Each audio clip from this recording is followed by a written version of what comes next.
사도 바울이 기도처를 찾기 위해서 강가로 나갔습니다. 네, 막상 그 빌립보라고 하는 곳에 가면 강이라고 하기보다는 우리가 알고 있는 그 시냇물 그런 게 더 어울리는 가면 야 이런 데가 있구나 라고 생각할 정도로 참 예쁜 그런 동네를 만나게 됩니다. 강보다는 좀 시내가 어울리는 그런 곳인데 그 옆에 큰 바위가 있습니다. 그리고 여자들은 그 시내가에 강가에 모여서 이제 빨래들을 할 것이고 그리고 큰 바위가 있는데 정말 커요 그 바위가. 근데 또 거기다 평평하기까지 해서 아마도 사도 바울이 거기에서 복음을 전했겠다라고 하는 생각을 하게 됩니다. 몇 명의 여자들이 이제 모여서 빨래를 하고 있고 사도 바울은 그 바위 위에서 이제 복음을 외치고 있습니다. 끊임없이 복음을 외칩니다. 자, 함께 읽지요. 두아디라시에 있는 자색 옷감 장사로서 하나님을 섬기는 루디아라 하는 한 여자가 말을 듣고 있을 때 거기 모여서 빨래를 하는 사람들 중에 자색 옷감 장사, 그러니까 아마 옷을 만드는 사람이었겠죠. 옷을 만드는 사람, 사업가, 지금 말로 하면 사업가, 장사꾼 루디아라고 하는 한 여자가 있었습니다. 그 여자가 말을 듣고 있었다라고 성경은 기록합니다. 하나님을 섬긴다라고 하는 말은요, 이방인이면서도 불구하고 하나님을 섬기는 사람을 하나님을 섬긴다라고 이야기를 합니다. 고넬료를 설명을 할 때도 하나님을 섬기는 백부장 이렇게 돼 있죠. 하나님을 섬기는 고넬료. 그 이야기는 이방인이지만 하나님을 섬긴다라고 하는 뜻입니다. 이방인이지만 하나님을 섬기는 사람 루디아라고 하는 한 여자가 그 사람이 그러니까 유대교인인 거죠. 그 사람이 하나님을 섬기는 사람인지 아닌지 사도 바울은 몰랐죠. 단지 복음을 전하기 참 좋은 이 바위가 있어서 그 위에 올라가서 복음을 외치는데 그 외침 가운데 외침을 듣는 사람들 중에 한 사람이 루디아라라고 하는 여자였다라고 하는 겁니다. 여기서 듣고라고 하는 말은 미완료 과거형입니다. 미완료 과거형이라는 말은 처음부터 지금까지 계속해서 여전히 지금도 듣고 있다 진행형이에요. 여전히 처음부터 끝까지 지금까지 계속해서 듣고 있는 중이다 라고 하는 뜻입니다. 거기 있는 모든 사람들이 다 똑같이 복음을 들었는데 루디아라고 하는 여자에게만 붙은 한 가지 수식어가 있는 거죠. 듣고 있다. 루디아만. 다른 모든 여자들도 다 똑같이 하나님의 말씀을 듣고 있는데 그 사람들에게는 아무런 일도 일어나지 않는 겁니다. 오직 루디아, 말씀을 듣고 있는 루디아에게만 뭔가 지금 일이 일어나고 있는 겁니다. 어떤 일이 일어났냐? 함께 있지요. 주께서 그 마음을 열어 바울의 말을 따르게 하시는지라. 따르게 하셨다라고 하는 말은 집중하게 하셨다라고 하는 뜻입니다. 루디아가 지금 하나님의 말씀에 집중하고 있는 거예요. 따르게 하신지라 라고 하는 뜻은 집중하게 하신지라. 그러니까 말씀을 계속해서 듣는 자들이, 말씀을 읽는 자들이 누릴 수 있는 최고의 축복이 뭘까요? 예배를 드리는 자들이 우리가 이 예배 시간에 누릴 수 있는 최고의 축복이 뭘까요? 그 예배에 집중하는 겁니다. 이게 예배 시간에 우리가 누릴 수 있는 최고의 축복이에요. 우리가 설교를 들어요. 뭐가 최고의 축복이에요? 하나님의 말씀에 집중할 수 있다라고 하는 사실이 최고의 축복입니다. 생각 많죠. 바쁘죠. 덥죠. 힘들죠. 그러나 내가 하나님의 말씀에 집중할 수 있다라고 하는 것, 이것이 하나님께서 주시는, 이 시간에 우리에게 주실 수 있는 가장 큰 축복 중에 하나입니다. 루디아에게 있어서는 또 다른 축복이 있었습니다. 그건 뭐냐면 가족 모두가 다 구원받았다는 거예요. 또 있어요. 뭐냐? 자기의 집을 교회로 사용하는 거예요. 사도 바울 시대는 다 가정교회예요. 지금처럼 건물이 있는 그런 시대가 아니었고, 건물이 있으면 큰일 나죠. 로마 군인들한테 다 잡혀갈 테니까.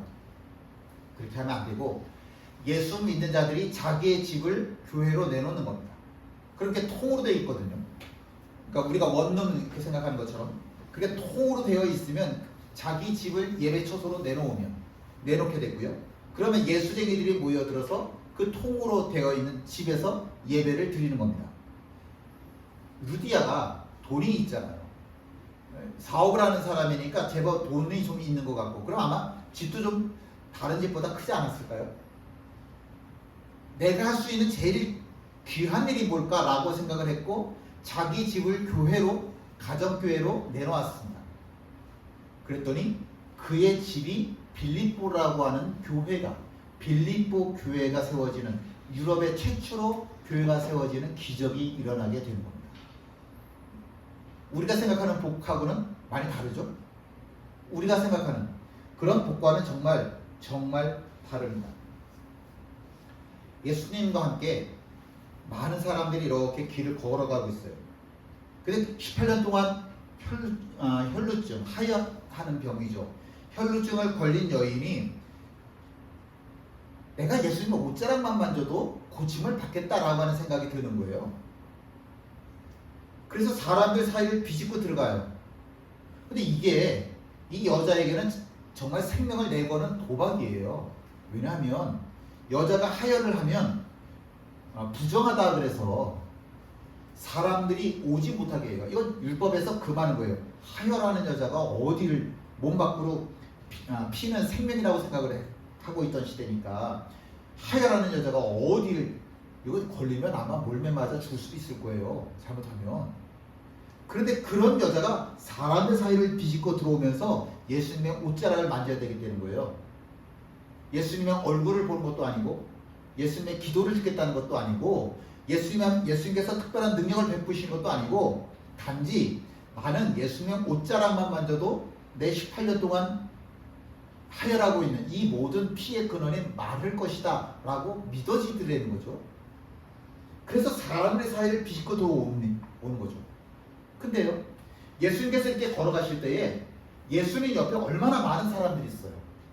수도 없이 많은 사람들이 예수님하고 부딪히면서 가잖아요. 어떤 사람들은 예수님하고 대화도 하고 있잖아요. 어떤 사람들은 예수님 얼굴을 빤히 쳐다보고도 있잖아요. 일상적인 이야기 하기도 하고 밥도 같이 먹기도 하고. 근데 그 모든 사람들에게는 아무런 일도 일어나지 않았죠. 오직 예수님의 옷자락을 만지면 내 모든 피의 근원이 마를 것이라고 하는 믿음을 가지고 있던 혈루증 걸린 그 여인, 자그마치 18년 동안 혈루증을 앓았다고 하면 그 여자가 우리가 딱 보면 그러겠죠. 야, 시체네. 그럴 거 아니에요. 얼굴에 하얘가지고 힘 하나도 없는 뭐 그런 모습일 거 아니에요. 그런 몸으로 사람들 사이를 비집고 들어와서 예수님의 옷자락을 만졌던 그 여인만 특별한 은혜를 받는 거죠. 왜? 다른 모든 사람들보다 그 여인이 했던 일은 뭐냐면 주님한테 집중하는 겁니다. 그래서 집중하는 거는 복이에요. 내가 말씀에 집중할 수 있으면, 내가 예배에만 집중할 수 있다라고 하는 건 그건 정말 큰 축복입니다. 그렇게 내가 예수님에게 집중할 때 하나님의 일방적인 은혜가 내게 부어지는 겁니다. 1차 전도 여행을 마친 사도 바울이 2차 전도 여행을 떠날 때 분명히 했던 목적은 뭐였냐면, 내가 1차 전도 여행 때 선교하였던 곳들을 찾아가서 믿음이 연약한 사람들의 믿음을 내가 굳건히 붙잡아 주어야 되겠다 라고 하는 것이었죠. 그래서 선교의 방향을 정했는데 정말 이상하게 그럴 일이 없을 텐데 바나바와 의견 대립이 있어서 갈라지게 되죠. 그거 참 왜 이러지? 그런데 그렇다고 포기할 사도 바울이 아닌 거죠. 이번에는 내가 아시아로 복음을 전하겠다, 터키 북쪽으로 가서 복음을 전하겠다 라고 해서 열심히 복음을 전하려고 하는데 이상하게 안 되니까 복음을 전하기 위해서 자꾸 서쪽으로 가면서 복음의 문을 두드리는 거죠. 근데 안 돼요. 그러다가 어디까지 가게 되냐면 드로아라고 하는 곳까지 갔고, 드로아라고 하는 곳에서 마게도냐 사람이 환상 중에 나타나서 우리한테 와서 복음을 전해라 라고 하는 음성을 듣죠. 그래서 마게도냐로, 유럽으로 건너가요.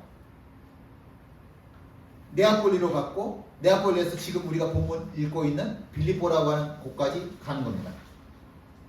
이걸 보면 이게 참 이상한 게 사도 바울이 마게도냐로 복음을 전하러 갔으면 유럽으로 복음을 전하러 갔으면 그 당시 로마 다음으로 제일 큰 도시가 우리 데살로니가 전서 데살로니가 후서 이야기하는 그 데살로니가 교회로 데살로니가 지역으로 갔었어야 되는 거예요. 도시로. 왜냐하면 제일 로마 다음으로 큰 도시가 데살로니가니까.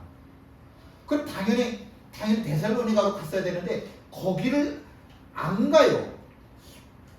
굳이 빌립보라고 하는 곳으로 가요.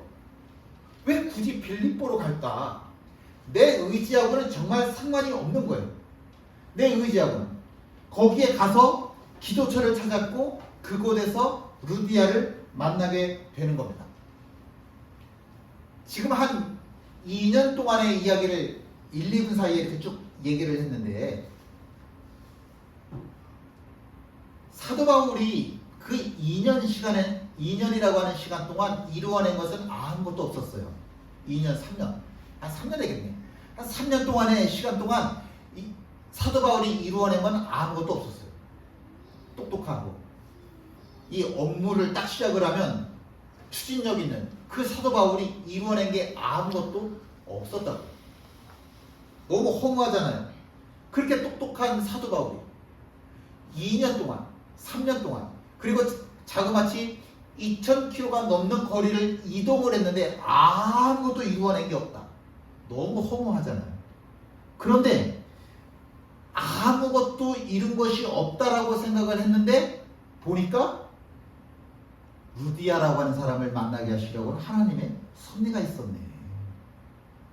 루디아라고 하는 한 사람을 만나게 하기 원하시던 하나님의 뜻이 여기 있었더라라고 하는 겁니다.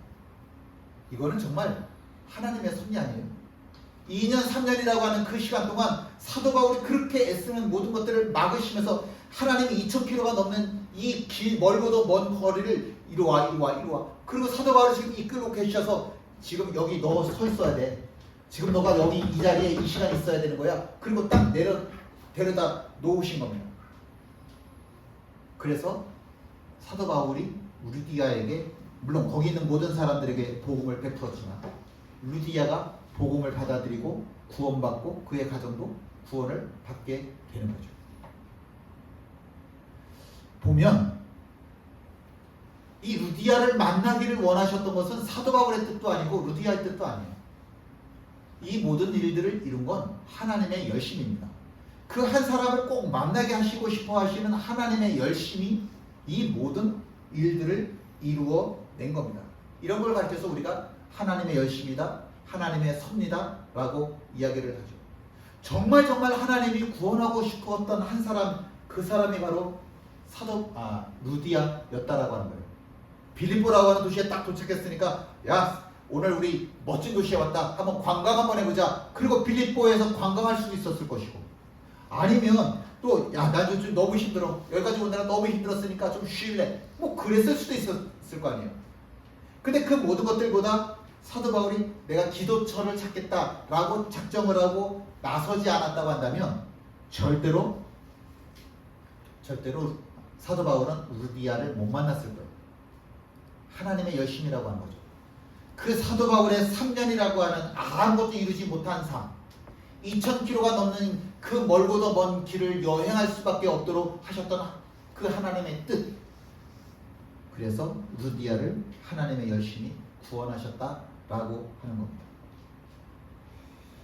하나님이 빌립 집사에게 말씀하시죠. 광야로 가. 아니 하나님, 제가 여기서 얼마나 많은 사람들에게 복음을 전하고 있는데 광야로 가요. 여기는 많은 사람들에게 복음을 전할 수 있지만 광야로 가면 아무도 못 만날 텐데 아무도 없는데 내가 거기를 왜 가요? 가. 네 하나님 가겠습니다. 그리고 광야로 가는 겁니다. 가다 보니까 거기 에티오피아 내시가 마침 마차를 타고 오더라는 거예요. 야 희한하다. 아무도 없을 거라 생각을 했는데 아무도 없을 거라 생각한 이 자리에 저 사람이 왜 왜 이 자리를 오고 있을까? 하나님께서 가라 라고 말씀하십니다. 그래서 기쁨으로 달려가서 그 에티오피아 내시에게 복음을 전합니다. 그리고 그가 구원을 받습니다. 물론 빌립이 복음을 전하면서 만났던 모든 사람들 다 중요하죠. 근데 아무도 관심 가져주지 않는 저 에티오피아 내시 한 명의 사람도 하나님에게는 너무너무 중요한 거예요. 빌립 아니면 저 사람에게 복음을 전할 사람이 없는 거예요. 하나님 마음은 급해요. 빌립, 너무 늦기 전에 저 사람에게 얼른 달려가. 저 사람 만나서 꼭 복음을 전해. 하나님 앞에는 한 명의 사람이 너무너무 소중하더라라고 하는 겁니다. 하나님의 눈이 그 사람을 향하여 있고, 그래서 빌립이 그 사람을 향하여 달려가는 겁니다. 에티오피아의 시가 깜짝 놀랐죠. 광야에 무슨 사람이 있어? 근데 사람이 나타났네. 근데 그냥 사람이 아니라 자기에게 복음을 전해주는 사람이네. 이야, 이거 진짜 신기하다. 내 인생의 디딤돌이 되어주는 사람인 거죠. 내 인생의 디딤돌이 되어주는 사람을 내가 여기서 만나? 도시에서, 예루살렘에서 만나는 게 아니라 세상에 아무도 인적이 드문, 인적이라고 하는 게 없을 수밖에 없는 그런 광야에서 내가 나에게 내 인생의 디딤돌이 되어주는 사람을 내가 만난다고? 이건 진짜 복 중에 복인 거죠. 그래서 당장 그 자리에서 세례를 받아 예수쟁이가 되었습니다. 세례를 받고 그렇게 예수쟁이가 되면서 내시는 생각했을 거예요. 야, 온 천지를 다스리시는 분은 하나님이시구나. 그 하나님이 지금 내 삶을 다 보고 계시는구나. 그 하나님께서 지금 나의 삶을 이끌고 계시는구나. 이토록 작은 자에 불과한 나를 향해서 하나님의 사랑이 일방적으로 부어지고 있구나. 그렇게 살고 계십니까?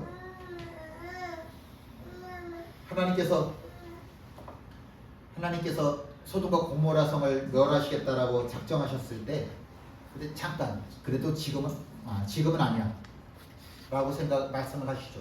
그래서 천사들을 소돔과 고모라로 보냅니다. 왜냐하면 거기에는 누가 있냐면 롯이라고 하는 사람이 있거든요. 그 롯이라고 하는 사람을 하나님 꼭 구원하셔야겠어요. 그래서 천사들을 보내셨어요. 저 사람들 좀 구원하자. 그 천사들이 소돔과 고모라에 딱 도착을 했을 때 롯이 기쁨으로 그 사람들을 환영을 해요. 우리 집에 들어오세요. 근데 이게 웬일입니까? 낯선 남자들이 롯의 집에 도착했다라고 하는 이야기를 소돔과 고모라 성 사람들이 듣고서는 집단으로 달려들어와서 그 남자들을 내놓으라는 거죠. 천사들인 건 모르고 그 남자들을 내놓으라는 거죠. 집단으로 강간하게 되는 거예요. 얼마나 황당해요? 상대가 지금 천사인데, 천사인 것도 모르고 지금 이 사람들이 전부 다 하는 이야기들이 뭐냐면 우리가 집단으로 강간하겠대. 내놓으라는 거예요. 지금 롯의 목숨이 위태위태한 그런 상황까지 몰리게 되었죠. 천사들이 그 모여있는 모든 사람들의 눈을 어둡게 하고 그 사람들 사이를 비집고 나가서 롯과 롯의 식구들을 구원하게 되죠. 하나님이 왜 이렇게 좀 복잡하게 일을 하실까? 그냥 멸망시킬 거 있으면 멸망시키든가 뭐 그렇게 하시지.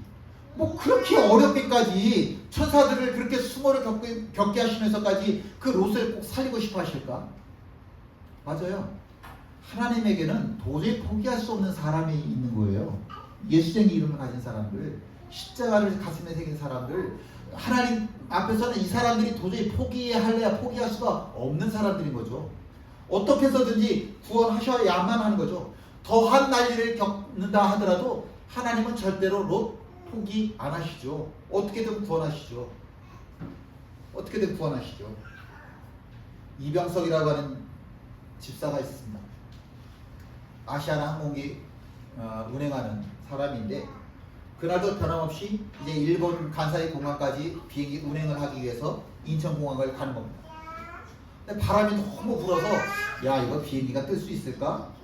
그렇게 생각을 했대요. 그래서 공항에 도착을 했더니 아니나 달러 운행 지연. 그치 이 바람이면 어떻게 비행기가 떠. 운행 결정. 조금 이따 운행 취소. 다시 운행 결정. 이게 몇 번이 반복이 되더라는 거예요. 그러면서 겨우 정말 몇 시간 후에 비행기가 인천공항에서 출발을 해서 간사이 공항까지 가게 되는 겁니다. 바람을 뚫고 비행기가 겨우 뜨기는 떴는데 일본에 도착할 때 이제 공항에 내릴 때쯤 되니까 너무 바람이 센 거예요. 이병석 집사가 이렇게 기도하죠. 하나님 바람을 잠재워 주실 것을 믿습니다.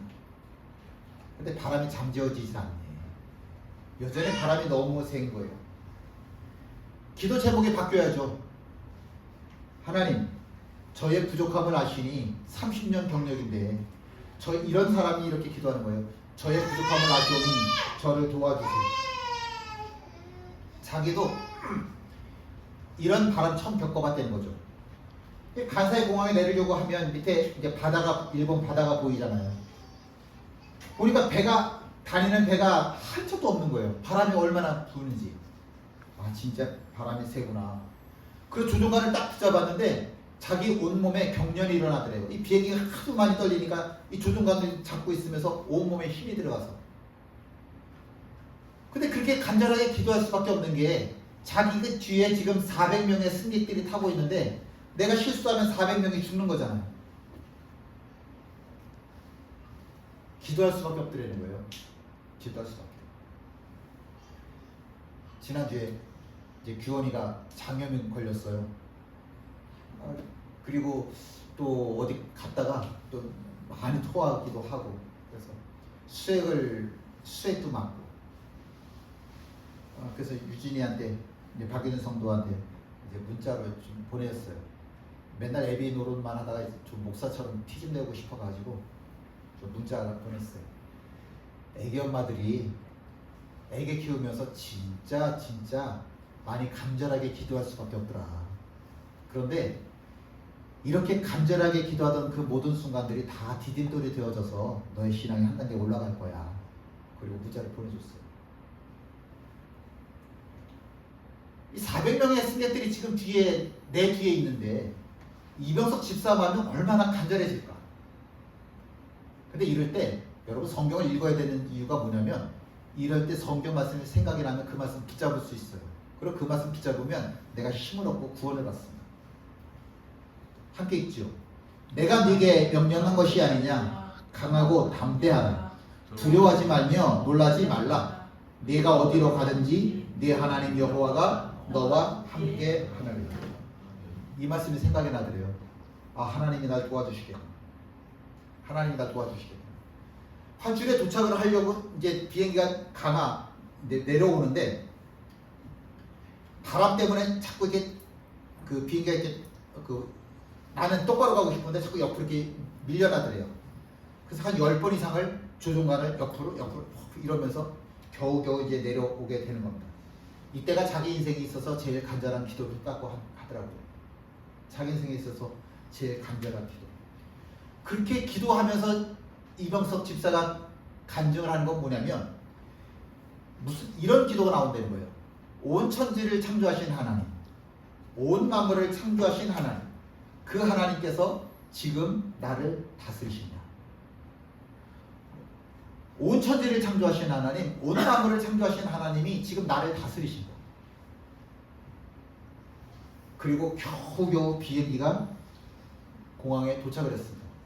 뒤에 앉아있던 부기장이 일어나서 기립박수 치고 비행기에 타고 있던 승객들도 박수를 치면서 환호성을 치면서 난리가 났대요. 비행기 그렇게 위험한 상황에 참여하니까. 그날 밤 뉴스에 이병석 집사가 일본 TV를 봤더니 그날 밤에 바람 때문에 그 간사이에 간사이 공항 그 간사이 도시에 4명이 죽고 400명이 부상을 당했더라고요. 나중에 보니까 비행기 720편이 다 운행 중지되었고요. 철도도 30%나 다 마비가 되었고요. 모든 도시들이 애지간한 시골에서는 다 정전 사태가 일어났고요. 여러분, 이 세상에 떨리지 않는 사람, 두려워하지 않는 사람은 아무도 없습니다. 아무리 믿음 좋은 사람도 두려워하는 거예요.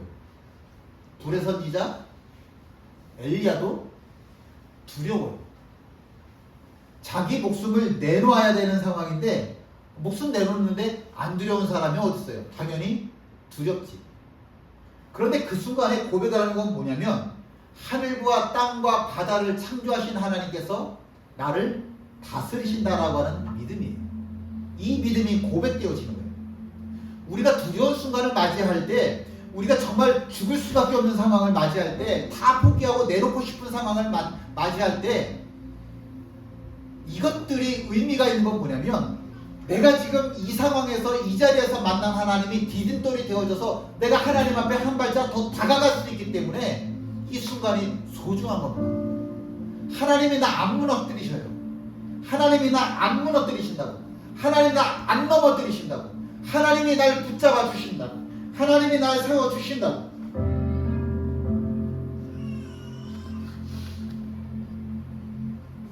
함께 있죠. 내가 사망의 음침한 골짜기로 다닐지라도 해를 두려워하지 않을 것은 주께서 나와 함께 하심이라. 주의 지팡이와 막대기가 나를 안위하시나이다.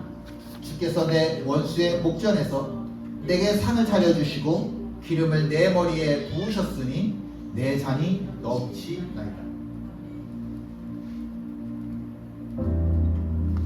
하나님께서 정말 구원하고 싶은 사람? 옆에 있는 사람이 아닙니다. 하나님이 정말 구원하시고 싶은 사람은 납니다. 누가 나를 구원하고 싶어 하시냐면 온 천지를 창조하시고 온 만물을 지으시고 다스리시는 하나님, 그분이 나를 구원하시기 원하십니다. 이것이 우리가 믿는 하나님, 이것이 내가 붙잡고 있는 믿음의 고백입니다. 함께 나는 찬양하십니다.